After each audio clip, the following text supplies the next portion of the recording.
How to change language on ExpertOption. Hey everyone, welcome back to another video from Finance and Crypto Guide. If you are an ExpertOption and want to change the app or website's language, then here's how you do it.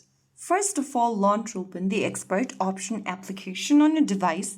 I'm opening up the app on my tablet. You can open it up on your tablet, iPad, or your smartphone, or even a web browser.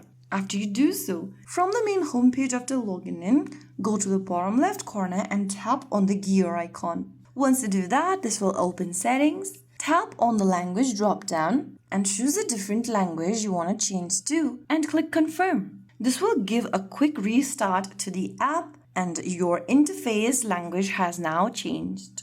Your ExpertOption interface should now appear in your selected language, and that's it. If you found the video helpful, don't forget to like, share, and subscribe to our channel. I will be back again in the next video. Thank you for watching.